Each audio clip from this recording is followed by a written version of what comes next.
கண்ணியத்திற்குரிய எல்லாம் அல்ல அல்லாஹுவின் நல்லடியார்களே, அன்பிற்கினிய சகோதர சகோதரிகளே, நம் அனைவர்கள் மீதும் ஏக இறைவனுடைய சாந்தியும் கருணையும் என்றென்றும் என்றும் நிலவற்றுமாக.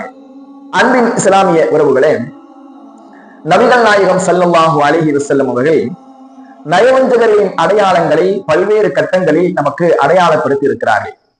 அதில் மிக முக்கியமான ஒரு கட்டமாக ரசூலுல்லாஹி ஸல்லல்லாஹு அலைஹி வஸல்லம் அவர்கள் நமக்கு அடையாளப்படுத்துகின்றார்கள். லைஸ ஸலாத்துன் அஸ்கல அலை முனாஃபிகீன மினல் ஃபஜ்ரி வல் இஷா. சுபூஹுடைய தொழுகையும் இஷாவுடைய தொழுகையும் முனாஃபிகீன்களுக்கு, நயவஞ்சகர்களுக்கு பாரமானதாக இருக்கும். அந்த இரண்டு தொழுகைகளும் முனாஃபிகீன்களுக்கு பாரமானதாக இருக்கும். மூமின்களுக்கு அல்ல, முனாஃபிகீன்களுக்கு அது பாரமானதாக இருக்கும் என்றார்கள் அல்லாஹ்வின் தூதர் ரசூலுல்லாஹி ஸல்லல்லாஹு அலைஹி வஸல்லம்.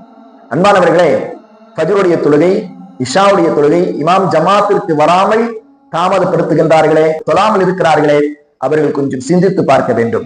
நபிகள் நாயகம் ஸல்லல்லாஹு அலைஹி வஸல்லம் சொன்னாங்க, இந்த இரண்டு தொழுகையிலும் இமாம் ஜமாத்தோடு நின்று தொழுவதனால் கிடைக்கக்கூடிய நன்மைகளை ஒரு மூமின் அறிந்து கொண்டார் என்று சொன்னால் அவன் தவழ்ந்தேனும் பள்ளிக்கு வந்து தொழுவான் என்றார்கள் நபிகள் நாயகம் ஸல்லல்லாஹு அலைஹி வஸல்லம். எனவே அன்பின் இஸ்லாமிய உறவுகளே, அல்லாஹ் ரப்பல் ஆலமீன் நமக்கு கட்டளையிட்டு இருக்கக்கூடிய ஐங்கால அந்த தொழுகையை இமாம் ஜமாத்தோடு சரிவர நிறைவேற்றக்கூடிய நல்லதொரு வாய்ப்பை இன்ஷா அல்லாஹ் வல்ல ரஹ்மான் நம் அனைவர்களுக்கும் வழங்குவானாக.